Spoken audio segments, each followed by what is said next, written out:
नमस्कार, मैं हूं दीपाली राणा। आप देख रहे हैं कमोडिटी कॉल। और इंटरनेशनल मार्केट में क्रूड के दाम में वॉलेटिलिटी देखने को मिल रही है। आज क्रूड के प्राइसेस में तेजी देखी गई है। ब्रेंट का भाव $79 के पार निकल गया है। वहीं WTI में भी $75 के ऊपर कारोबार हो रहा है। क्या है कारण और यहां से क्या रणनीति आपकी होनी चाहिए, इस पर करते हैं बातचीत। BNP पारिबास के रिसर्च एनालिस्ट मोहम्मद इमरान हमारे साथ मौजूद हैं। वहीं गंगानगर कमोडिटी के AVP अमित खरे भी हमारे साथ बने हुए हैं। उनसे भी लेंगे स्ट्रैटेजीज और साथ ही साथ आपकी क्वेरीज भी। लेकिन पहले फोकस कर लेते हैं कच्चे तेल पर, जहां पर हमने इंटरनेशनल मार्केट में अभी अगर आप लेवल देखेंगे तो $78-79 के बीच में कारोबार कर रहा है। हालांकि काफी सारी यहाँ पर डेवलपमेंट हो रही है। एक तरफ ईरान इजराइल को लेकर टेंशन तो है ही, दूसरी तरफ ये भी चिंता हो रही है कि शायद मिडिल ईस्ट की तरफ से सप्लाई डिसरप्शन हो सकता है, जिसने कांस्टेंट सपोर्ट किया है कच्चे तेल को। तो फिलहाल के फंडामेंटल्स, न्यूज डेवलपमेंट्स कैसे देख रहे हैं, इस पर करते हैं बातचीत। इमरान नमस्कार, स्वागत है आपका। तो पहले तो यही बताइए, हालांकि न्यूज फ्लो किस तरीके का आ रहा है, जियोपॉलिटिकल टेंशंस के बीच में मिडिल ईस्ट की तरफ से वो प्राइसेस को ड्राइव कर रहा है, लेकिन सो फार आप कैसे रीड करते हैं इस प्राइस मूवमेंट को? नमस्कार दीपाली। तो अगर हम फंडामेंटल्स की बात करें तो क्रूड जो कि अभी रिसेंट रैली हुई है वो is completely on the geopolitical issues जो भी चल रहे हैं। तो अगर एक्सपेक्टेशन है कि अगर इजराइल अगर ईरान के ऊपर या कुछ जवाब में कुछ करता है तो पूरे मिडिल ईस्ट रीजन में एस्केलेशन हो सकता है। और अगर आप देखा जाए तो ये middle east region 25% of the global crude oil production करता है। तो उसकी वजह से एक्सपेक्टेशन है कि सप्लाई डिसरप्शन हो सकता है। इसीलिए हम देख रहे हैं क्रूड ऑयल प्राइसेस में तेजी। ये कंसर्न्स अभी कंटिन्यू रहेंगे, इसके लिए लगता है क्रूड ऑयल में तेजी बनी रहेगी। और दूसरा एक और रीजन हो सकता है क्योंकि कल चाइना का फिस्कल ब्रीफिंग है, तो उसमें एक्सपेक्टेशन है कि फ्रेश स्टिमुलस आ सकता है। तो उसकी वजह से भी हम देख रहे हैं क्रूड ऑयल प्राइसेस में आज जो तेजी है वो कंटिन्यू रहेगी।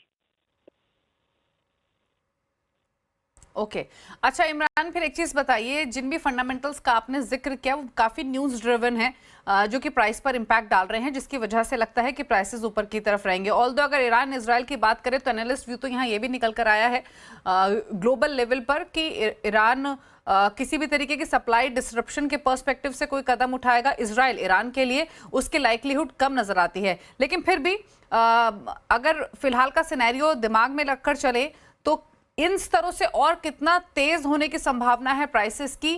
क्या रेंज आप फिलहाल के लिए देख रहे हैं कच्चे तेल की?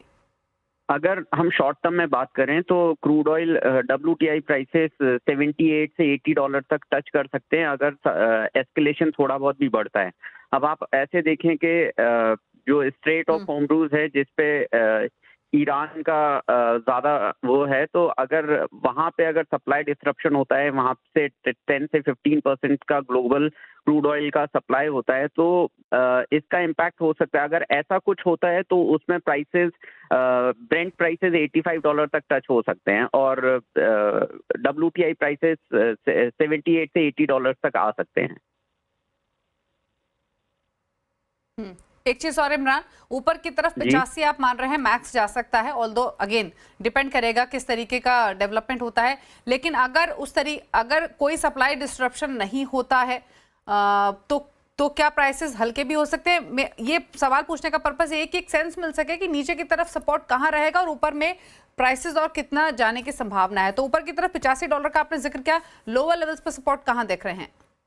देखिए, अब अगर डिमांड की बात करें तो डिमांड काफ़ी वीक है। इवन अगर एशियन काउंटर्स की बात करेंगे तो चाइना का डिमांड अगस्त में काफ़ी वीक था, 7% से डिक्लाइन हुआ है year on year. Even India का इंपोर्ट डिक्लाइन हुआ है 32% से। तो ये मतलब ये 20% अकाउंट करते हैं ग्लोबल डिमांड का। तो अगर एशिया से डिमांड वीक है, दैट मीन्स के इकोनॉमी इतना अच्छा नहीं कर रहा है चाइना का, तो प्राइसेस वापस से $72 और $70 तक आ सकते हैं। ये जो अभी जो रिसेंट रैली जो मैंने अभी पहले भी बोला था कि ये सिर्फ और सिर्फ जियोपॉलिटिकल इश्यूज की वजह से रैली कर रही है, अदरवाइज डिमांड तो अभी भी काफ़ी वीक है। ओके, डिमांड डेफिनेटली वीक बनी हुई है। यूएस से भी वीक डिमांड के ही इंडिकेशंस है हरिकेन डैमेज के इम्पैक्ट की वजह से भी। लेकिन जो भी रैली बनी है उसके पीछे जियोपॉलिटिकल मेजर ट्रिगर है, लेकिन चाइना डेवलपमेंट पर डेफिनेटली नजर रहेगी। थैंक यू इमरान क्विकली अपने कमेंट्स देने के लिए। और अमित खरे भी हमारे साथ बने हुए हैं। अमित, क्विकली आपकी राय क्या है कच्चे तेल पर? हाँ दीपाली, मेरे को लग रहा है कि रेंज बाउंड कारोबार जो है क्रूड ऑयल में देखने को मिलेगा। इंट्राडे के लिहाज से अगर मैं बात करूं तो 6300 के आसपास ट्रेडर्स को खरीदारी करनी चाहिए। 6400 रुपए का टारगेट लगाएं, 6250 रुपए का स्टॉप लॉस लगाएं। अगर थोड़ा सा शॉर्ट टर्म या फिर एक महीने का अगर मैं बात करूं तो नीचे में 6000 रुपए और ऊपर में 6700 रुपए, ये रेंज में मेरे को एक महीने में क्रूड ऑयल जो है कारोबार करता हुआ नजर आ रहा है। जी दीपाली। ओके, चलिए, तो ये बात हुई कच्चे तेल की। रुक रहे हैं एक ब्रेक के लिए। ब्रेक के उस पार अमित खरे की बाकी स्ट्रैटेजीज लेंगे, साथ ही लेंगे आपकी क्वेश्चंस भी। जल्द वापस आते हैं। आप दे रहे हैं कमोडिटी कॉल, हमारे साथ अमित खरे बने हुए हैं। अमित, क्विकली पहले तो आपकी तरफ से ट्रेड्स। जी दीपाली, पहला ट्रेड जो रहेगा वो गोल्ड सिल्वर के ऊपर है, क्योंकि हम देख रहे हैं कि कल भी अच्छे एक निचले स्तरों से रैली देखने को मिली। आज भी प्राइस जो है ऊपरी स्तरों पर सस्टेन हो रहे हैं। तो एंट्री का लेवल गोल्ड का खरीदारी का प्राइस है आज का 75,600 रुपए। 75,600 के आसपास इसमें खरीदारी करके चलना चाहिए। 76,000 रुपए का आज का इसका टारगेट है और 75,400 रुपए का स्टॉप लॉस है। शाम को एक अनएम्प्लॉयमेंट क्लेम के डेटा भी आएंगे और इंपॉर्टेंट डेटा है, उसका भी खासतौर से ट्रेडर्स को ध्यान रखना चाहिए। इन डेटा में जैसे ही प्राइस अपने एंट्री लेवल पे आते हैं वहां पे एक बाय का ट्रेड बनाना चाहिए। सिल्वर का जो एंट्री पॉइंट है वो 90,500 रुपए के आसपास है, वहां पे ट्रेडर्स को खरीदारी करनी चाहिए। नीचे में 90,000 के नीचे का स्टॉप लॉस फॉलो करें। ऊपर में 92,000 रुपए तक के टारगेट जो है सिल्वर में भी देखने को मिल सकते हैं। वहीं पे अगर बेस मेटल की बात करें तो बेस मेटल में भी एक अच्छा मूवमेंट वापस फिर से देखने को मिल रहा है। पहले नंबर पे मैं जिंक को रखूंगा, 286 के आसपास का भाव है। यहाँ पे ट्रेडर्स को खरीदारी करनी चाहिए। 284 रुपए का स्टॉप लॉस लगाएं और ऊपर में 290 रुपए तक के टारगेट रख सकते हैं। अब थोड़ा सा एग्री मार्केट की बात कर लेते हैं। एग्री मार्केट में मसालों में कंटिन्यू बिकवाली जो है जारी है। तो लेवल के लिहाज से देखा जाए तो धनिया वायदा अभी 7420-30 के आसपास है। 7500 करीब इसमें एक शॉर्ट टर्म के लिहाज से बिकवाली का ट्रेंड लेके चलना चाहिए। 7700 रुपए का स्टॉप लॉस लगाएं। नीचे में 7100 रुपए तक के टारगेट है। वहीं पे अगर जीरे की बात करूं तो जीरे में भी एक बिकवाली का दौर जारी है।